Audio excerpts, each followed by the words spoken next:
Give you a quick tutorial on these double doors that are in the upstairs main room. There's one on the right and then there's one on the left. They work the same. The one on the right's the one that's a little bit trickier, so I'll show you how to use this. So if you see these locks horizontal, that means they're locked.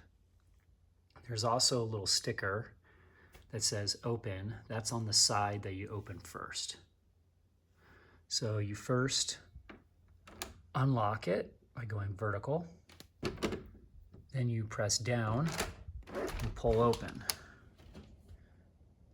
Okay, now this one is still shut, so you unlock it and then you press down and you pull open. And now they're both open. Screen doors, normal, a little tricky though, just sticks, that's all. So to shut and lock this, you first do the one that does not have the sticker on it. And you shut it so that it looks like it's lined up on the floor. And you lift up. You lift this handle up. And then lock. Now it's shut and locked. Then you close the other one. This side sticks a little bit, so I kind of gently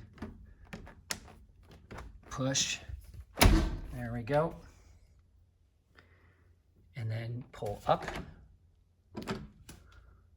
so it's engaged, and then lock. Now everything is shut and locked. Hope that helps.